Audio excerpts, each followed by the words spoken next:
처음 인사드려요. 제가 여기에 사연을 적어보내게 될 줄은 몰랐는데 사람 인생이란 게 진짜 알 수가 없네요. 저는 결혼한 지 6년 된 36 여자입니다. 20대 중반부터 교제해왔던 동갑내기 남편이랑 30 되자마자 후딱 결혼식을 올렸고요. 둘 다 다니던 직장이 다 서울에 있었는지라 고민을 할 것도 없이 신혼집은 서울에 차렸습니다. 양가 부모님도 모두 다 서울에 살고 계시는 도시분들이셨기 때문에 따로 지방살이라는 것을 생각해보지 못하고서 살았었네요. 어디서 산다는 것 자체를 전혀 부러워하지도 않았고 요즘 세상에 비행기나 KTX로 어디든지 하루 만에 왔다 갔다 할 수도 있는 거리니까 이동하는 것에 대해서도 쉽게 생각을 했죠. 그러다가 제가 결혼 2년이 채 되지를 않았던 신혼 초에 아이를 가지게 되었어요. 아픈 기억이지만 하지만 사연을 위해 설명을 드리자면 바로 유산을 했습니다. 처음으로 아이를 유산하고서 바로 반년 후에 두 번째 임신을 했다가 임신 6개월 차에 또다시 유산을 했어요. 두 번 연속으로 결혼을 하자마자 맞이하게 된 유산이어서 저로서는 정말 정신적인 충격이 너무 컸었습니다. 주변 사람들도 저를 따라서 안타까워하기는 마찬가지였고요. 저희 친정엄마는 저 불쌍하다면서 다니는 회사도 못 다니게 하고서는 좀 휴식을 취하고 같이 놀면서 치유를 해보자며 절 억지로 회사까지 그만두게 하셨어요. 아마 엄마가 보시기에 제 상태가 그 정도로 많이 안 좋았던 바람에 회사를 그냥 보냈다가는 그 길로 영영 출근길에 사라져버릴지도 모른다고 생각을 하셨던 것 같습니다. 다행히 엄마가 저를 옆에 꼭 붙잡아 주셨던 덕분에 저는 금방 유산한 아픔을 잊을 수 있었고요. 더 정확히 말씀을 드리자면 잊은 척을 하면서 일상을 살려고 노력을 했어요. 저희 남편이 할 말을 원체 잘 하지 못하고 눈치만 잔뜩 보는 소심한 성격입니다. 그 당시 우리 남편은 제 눈치를 보면서 사느라 밥도 제대로 못 먹어 살이 저를 따라서 5kg 정도가 빠졌었답니다. 부부는 일심동체라고 하더니만 제 남편이 딱 저를 따라 마음고생하면서 그 당시 힘든 게 많았을 거예요.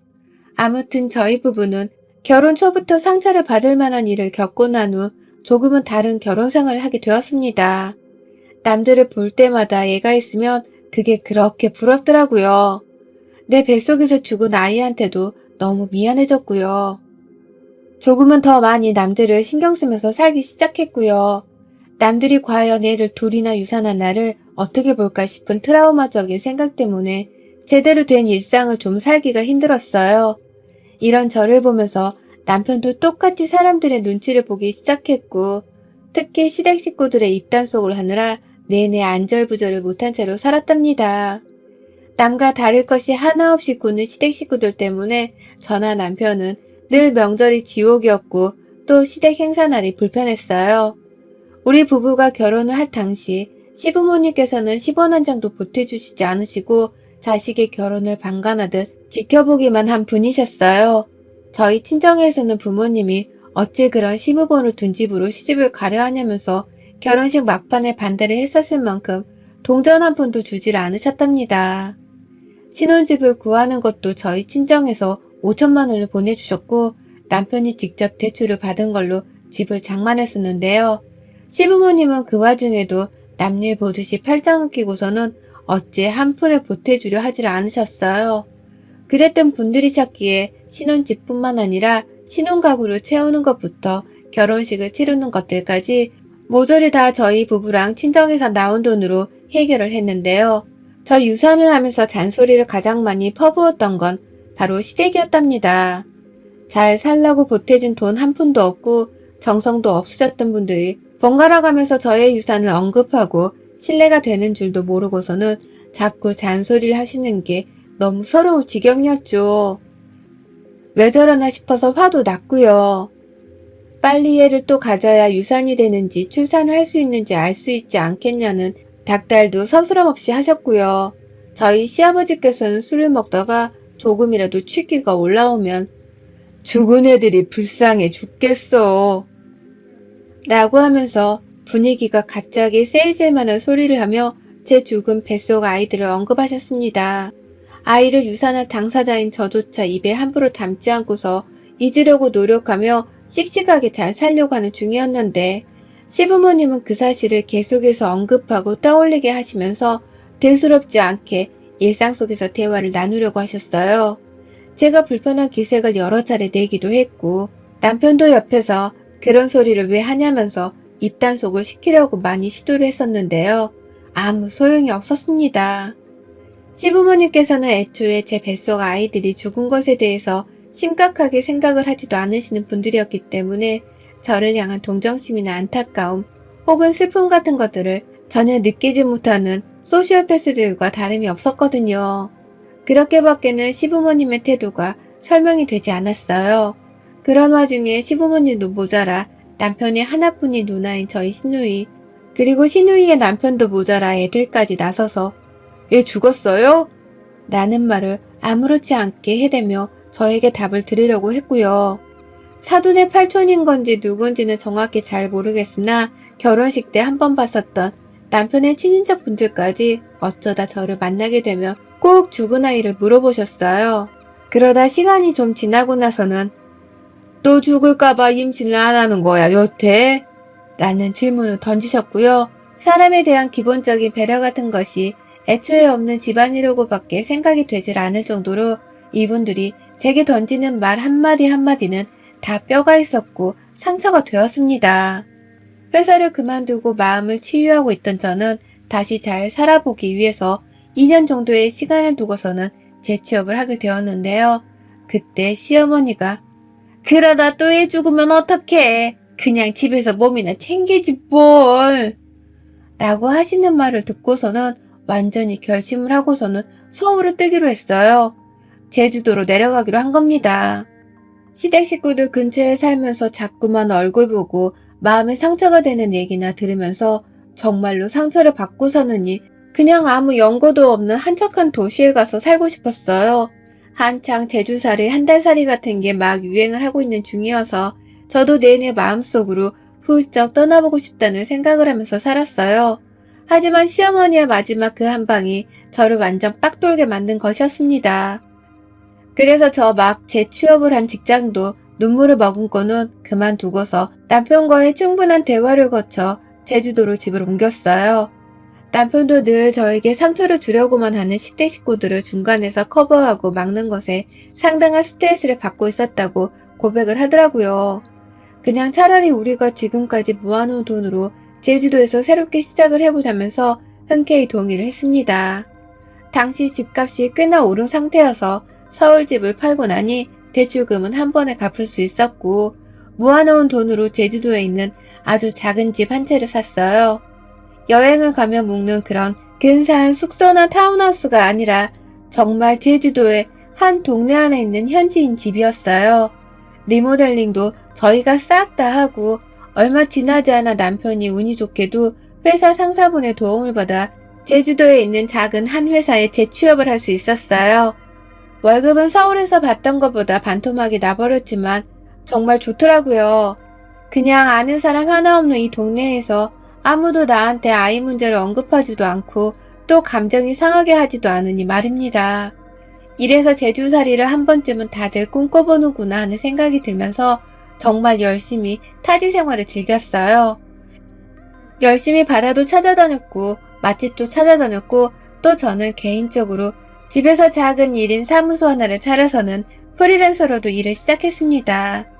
그렇게 남편이랑 저는 각자 하는 일을 가지고서는 타지 생활을 여행하듯 즐기며 딱 기분이 좋을 정도로 잘 살기 시작했어요.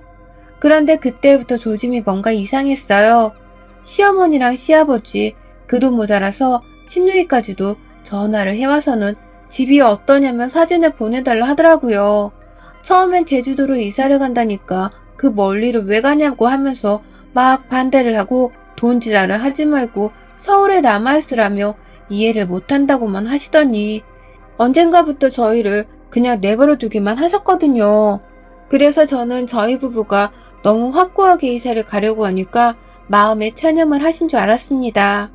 그런데 이제 보니 그게 아니었더라고요. 저희가 리모델링까지 싹 다 끝내고 나니 아주 귀신같이 연락이 와서는 집이 어떻냐면서 사진을 보내게 하고 또 주소를 보내게 하셨어요.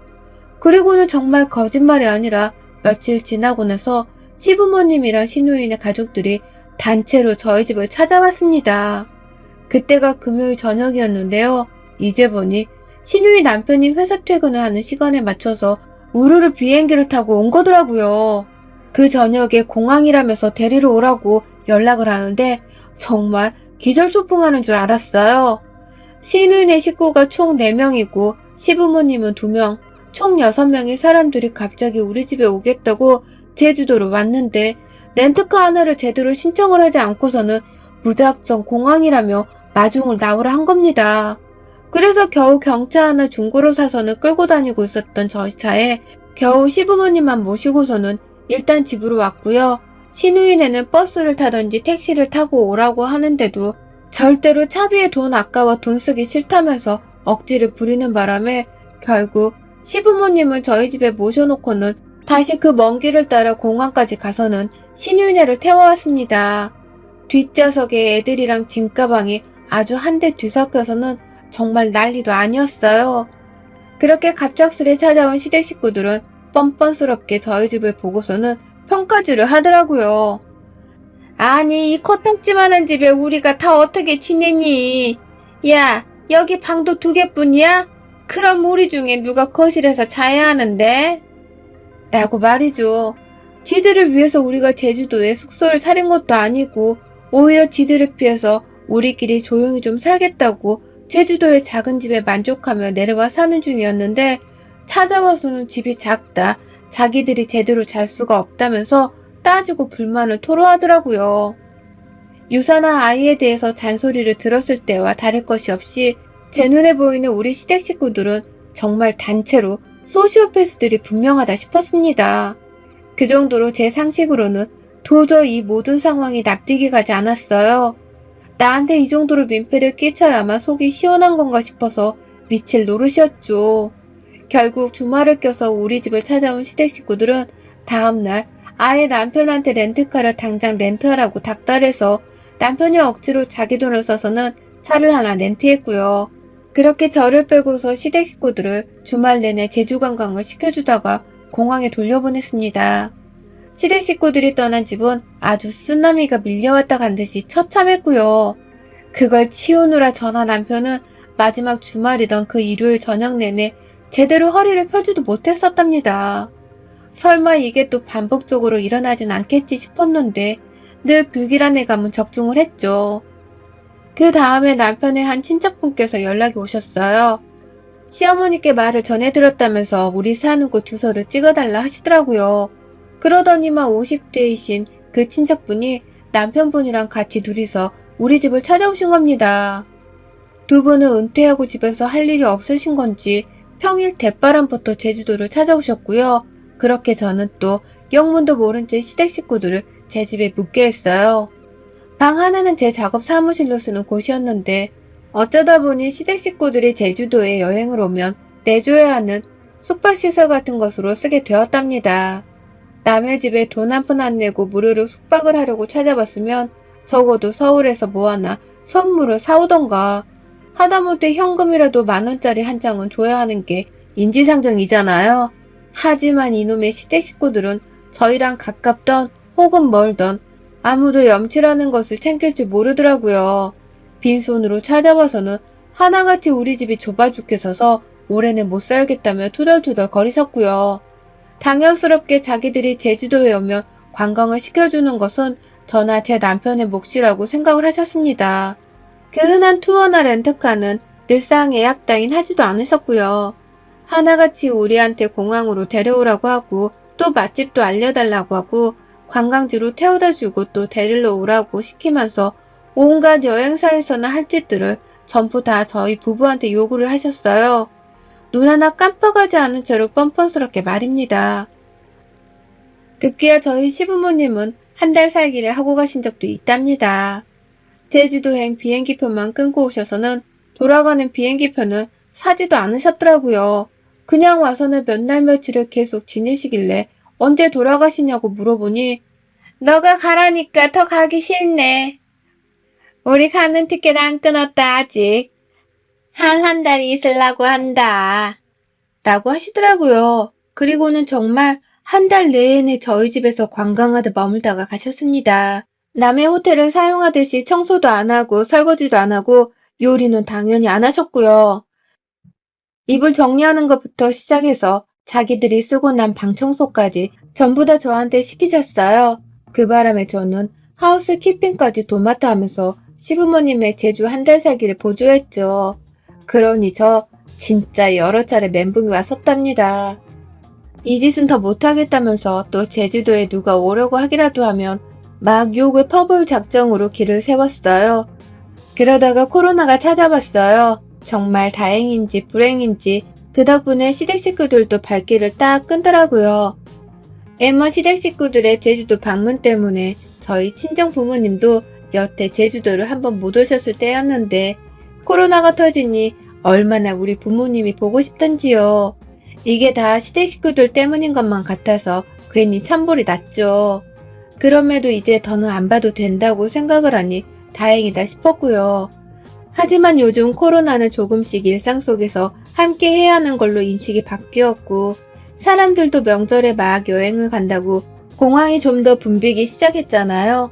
그 중에 꾸역꾸역 제주도로 여행하겠다며 비행기를 타러 공항에 가 있던 사람이 바로 저희 시부모님과 시누이네였습니다. 한번 저희 집에 다 같이 우르르 왔다가 집이 너무 작아서 함께 못 지내겠다고 생각을 한 건지 절대로 같이 내려오지는 않더라고요. 다만 누가 봐도 서로 미리 계획을 짰다는 듯이 시부모님이 평일에 제주도로 온다면서 무턱대고 찾아오시더니 시부모님이 금요일에 서울로 올라가면서 바톤 터치를 하듯이 시누이네가 제주도로 내려왔어요. 시부모님이 저희 집에 계시는 내내 저 진짜 오래간만에 또 하우스키핑 역할을 자처하면서 엄청 개고생을 했거든요. 오랜만에 제주도에 와서 너무 좋다면서 저를 데리고 빨빨거리면서 제주 여행을 시켜달라고 성화를 부리시는 바람에 남편 출근을 시켜주고 난 후 그 차를 그대로 집에 가져와서는 시부모님을 태우고는 제주도를 달렸었습니다. 다니면서 필요한 경비며 식당에 들어가서 쓰는 식비며 모든 것들은 다 제 지갑에서 돈이 나갔고요.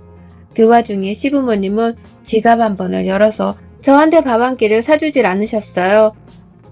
그냥 맨입으로 또 당연하다는 듯이 저희 부부의 도움만을 받으며 제주도를 꽁으로 여행을 하려고 한 것이었습니다. 그러다가 금요일에 서울에 간다면서 공항에 바래다 주라고 하니 저도 이제야 끝이 났다 싶어서 절로 다행이다 싶더군요. 아니나 다를까 방이나 집안꼴을 다 엉망으로 만들어 놓으시고는 쓰레기 한 번을 비우려 하지 않은 채 공항에 간다고 제 차에 올랐다는 시부모님을 모른 척하며 그렇게 공항에 잘 바래다 드렸습니다. 그런데 시어머니가 공항에 들어가면서 말씀하시대요. 이따 네 시누이 도착할 거니까 그냥 공항에서 대기하고 있어. 번거롭게 집에 왔다 갔다 해서 차비 낭비하지 말고 그거 다 우리 아들 월급에서 나가는 돈일 텐데 라고 말이죠. 그리고 전 그제서야 알았어요. 시누이가 제주도로 오고 있는 중이라는 걸 말이죠. 정확한 시간도 말해주지 않고 도대체 왜 오는 건지도 말해주지 않은 채 그냥 무작정 공항에서 기름값 아까우니 기다리고만 있으라 하는 시어머니의 말에 숨이 턱 막혔어요. 머리가 지끈거리고 숨이 안 쉬어지고 급기야 차키를 들고 있는 제 손이 막 부들부들 떨리는데 눈치껏 제 증상을 알겠더라고요. 공황장애라는 걸 말입니다. 그리고 제가 거의 2시간 가까이를 공항에서 기다렸어요. 시누이가 우리 금방 도착해 라고만 문자를 보내놔서 전 진짜로 금방 도착을 하는 줄 알았는데 알고 보니 그때 막 서울에서 공항으로 가고 있던 중이었더라고요. 서울에서 제주도가 비행기 한 방으로 도착을 한다는 걸 그저 금방 도착한다고 표현한 바람에 제가 거의 2시간을 아무것도 안 하고 기다린 겁니다. 열은 잔뜩 받아져 있고 남편은 왜 집에 안 오냐면서 저를 찾는데 저는 남편의 연락도 받기가 싫었어요. 왜 니네 식구들은 다 이 모양인 거냐면서 한마디 욕을 퍼부을 게 분명했는지라 남편이랑은 싸우고 싶지가 않아서 일단 전화를 받지 않기로 한 겁니다. 그리고는 시누이네를 기다리는데 와, 저 진짜 그 얼굴을 보자마자 입이 열리며 쌍욕이 튀어져 나왔습니다. 시누이가 공항 밖으로 나오다가 말고 지네이들이 배가 고파 했다면서 바로 공항 안에 있는 롯데리아에 가서는 햄버거를 사 먹이고는 나오는 겁니다. 애들 둘이서 손에 콜라 하나씩을 들고서는 빨아대면서 나오는데 와, 2시간 내내 소식도 없어서 무작정 기다리다가 그 꼴을 보고 나니 순간 얼굴이 쎄한 게 화가 치밀어 오르더라고요. 그리고는 신우이한테 많이 늦으셨네요 라고 말을 했어요. 연락도 없이 무작정 남의 집에 찾아온 사람 주제에 왜 늦느냐는 소리를 은연중에 뱉어낸 겁니다. 그런데 우리 신우이랑 그 옆에 있는 남편이란 놈이 쌍으로 뭘 한 줄 아세요? 손님을 이렇게 대접하면 안 되지 라고 하는 거예요. 손님은 늦어도 늦었다고 그러려니 해야 하는 거고 윗사람을 봤으면 짐부터 받아줄 생각을 해야 하는 거라면서 저를 향해 둘이서 쌍으로 잔소리를 퍼부으며 가르치려 들더라고요.